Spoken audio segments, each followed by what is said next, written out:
Et salut! Alors, dans toute cette série de vidéos qui va suivre, on va parler des fonctions à plusieurs variables. Alors du coup, je me suis dit qu'avant de parler de ces fonctions, ce serait cool un peu d'introduire cette notion, notamment en voyant comment on peut visualiser le graphe de ces fameuses fonctions à plusieurs variables et leur courbe de niveau.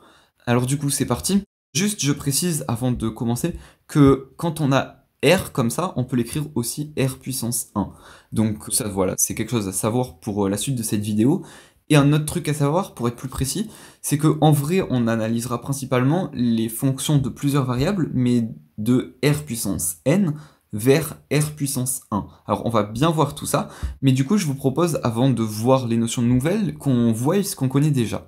Alors nous, ce qu'on connaît déjà, c'est les fonctions du type f de x égale n'importe quoi, je peux prendre par exemple x carré. Ok, là on a f de x égale x carré, ça c'est ce qu'on sait. Cette fonction, on peut dire qu'elle appartient à R. Pourquoi?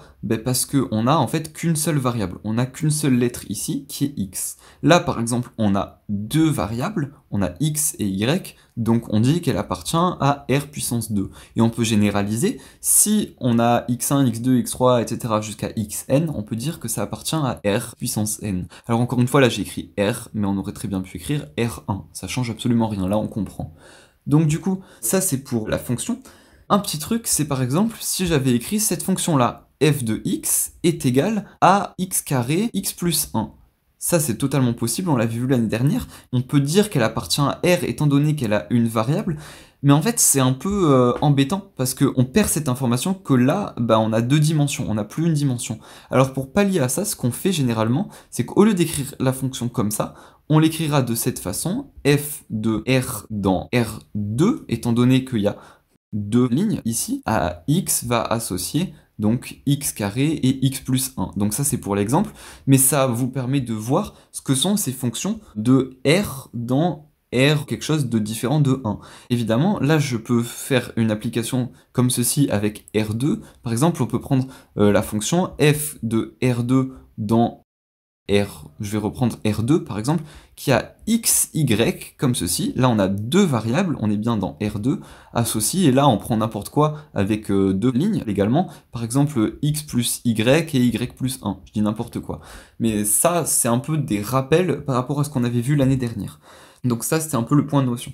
Pour les fonctions qui vont se terminer avec une seule ligne, là on a deux lignes, pour celles qui se terminent avec une seule ligne, comme celle-ci, généralement on va pas s'embêter à écrire ça sous forme d'application comme ceci, mais on va plutôt écrire ça simplement avec appartient à R1. Ce R1, il a la même signification que ce R là. Étant donné que dans notre fonction, nous, on a toujours une seule ligne, on a toujours une variable de fin, on n'a pas besoin de cette information-là, étant donné qu'on la connaît. Donc une autre façon d'écrire ça, ce serait de dire que f de R dans R, qui a x, associe x carré.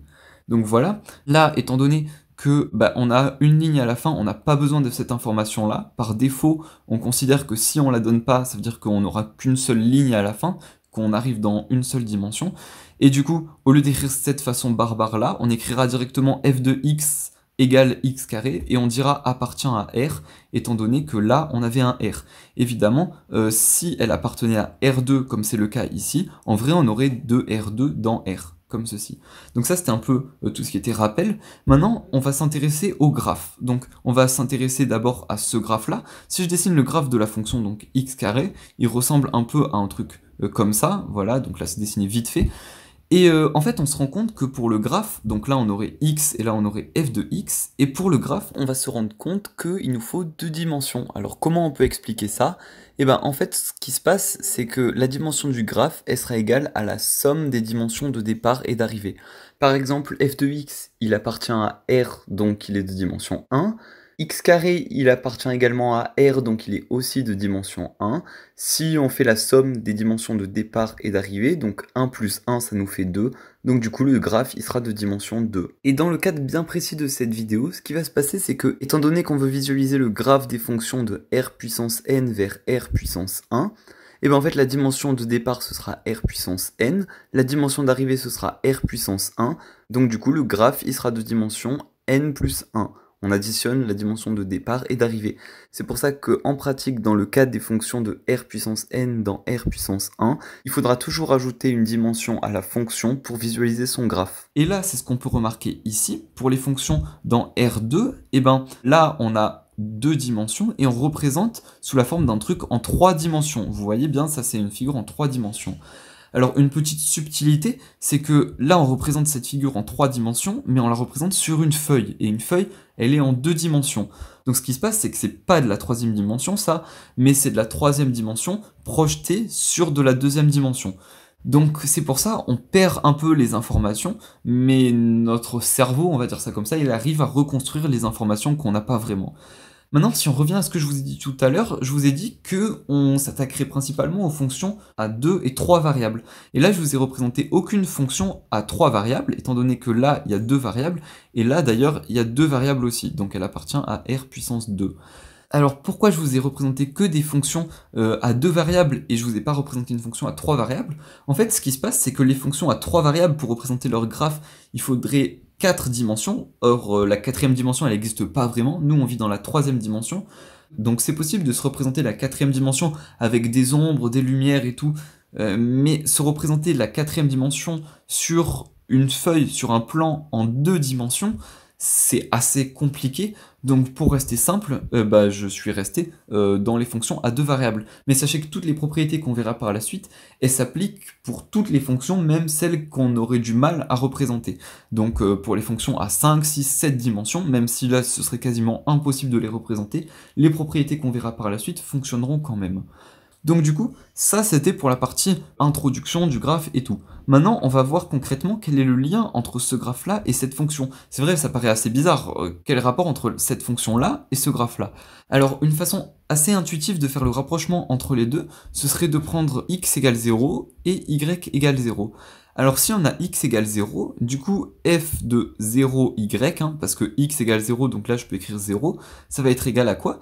Donc e de x égale 0, donc ça fait e puissance 0, e0 ça fait 1, donc 1 fois cosinus y, donc j'écris directement que c'est égal à cosinus y, et là regardez, du coup si je me place en x égale 0, alors là j'ai x, j'ai l'axe x, et si je me place en x égale 0, donc le 0 il est par là, donc ce que je peux faire c'est que je peux tracer un plan en 2 dimensions cette fois, donc comme ceci, et donc ça c'est le plan qui correspond à x égale 0. Maintenant je regarde sur ce plan où est la fonction. Donc là c'est assez simple, regardez, si je trace l'intersection entre le plan et la fonction, et ben elle ressemble à peu près à ça. Donc maintenant regardez, si on retourne un peu, si on regarde un autre point de vue, on voit bien que ça ressemble à du cosinus, ça. Et même cette ligne-là, en soi, on peut bien se douter qu'elle ressemble à du cosinus, d'autant plus que plus on va loin, et plus le cosinus, il est grand, en quelque sorte. Donc là, on voit bien le lien entre cette fonction et le cosinus. Maintenant, si je prends y égale 0, du coup, j'aurai quelque chose, cosinus de 0 égale 1, donc j'aurai f de x0 est égal à e puissance x fois 1, donc e puissance x. Et donc maintenant, si je prends le plan qui passe par y égale 0, y égale 0, il est par là. Donc maintenant, je vais regarder ce plan-là, comme ceci. Hop. Et du coup, ce serait quoi, donc ce plan-là? Du coup, la courbe qui passe par ce plan, ce serait celle-ci. Comme ça. Bon, c'est dessiné vraiment très approximativement, mais je pense que vous comprenez l'idée. Et là, on voit bien quelque chose sous la forme exponentielle. On voit bien qu'il y a un truc un peu exponentiel qui se trame. Donc voilà, en gros, le lien qui est entre les deux. On pourrait faire la même chose avec la deuxième fonction, pour avoir un autre exemple, pour un peu mieux comprendre. Donc si je prends x égale 0, on aurait f de 0y est égal, donc là 0 moins y carré, ça nous fait seulement moins y carré, ce qui est la même chose que y carré, parce que le carré il enlève le moins, donc du coup on aurait quelque chose sous la forme y carré, donc en x égale 0, donc on est dans ce plan là, comme ceci, donc c'est ce plan là, et du coup, je regarde qu'est-ce qui passe par ce plan, on a bien quelque chose, là ça passe par derrière, après on a bien quelque chose qui remonte comme ça. Je pense que vous voyez à peu près l'idée, donc là on voit bien qu'on a quelque chose sous la forme, si on prolonge un peu, on a bien quelque chose un peu, ça ressemble un peu à un polynôme en l'occurrence ici de degré 2, et c'est bien ce qu'on a, un polynôme de degré 2.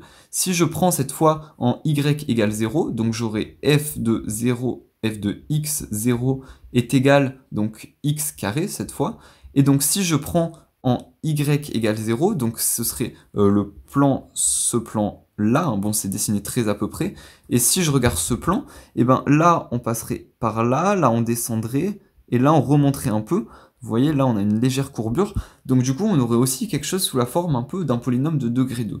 Bon, c'est bien ce qu'on a là. Donc si vous vous dites que le polynôme, on ne sait pas à quel point il est ouvert comme ça, ou il est fermé comme ça, en effet, on ne sait pas, mais on voit bien quelque chose sous la forme d'un polynôme quand même. Donc ça peut vous donner une idée du lien qu'il y a entre ces fonctions à plusieurs variables et leur représentation graphique.